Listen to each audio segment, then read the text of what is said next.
बदगुमानी ऐसा जहर है जो हरे भरे दरख्त को राख कर देता है।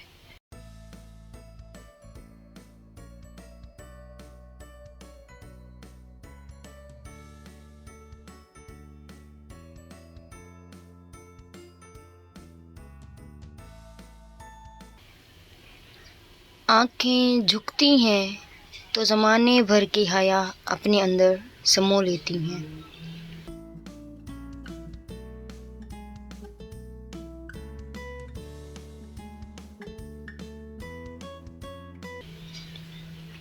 ज़िंदगी सिर्फ खुशियों का नाम नहीं है, बल्कि बहुत ज़्यादा दुख और कम सुख का नाम है।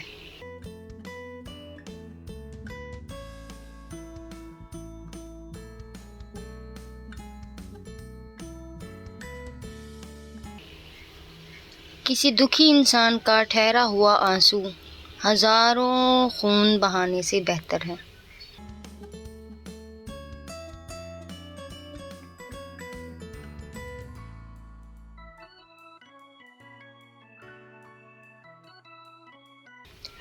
मुसलसल मेहनत और नाकामी से ना घबराना कामयाबी की दलील है।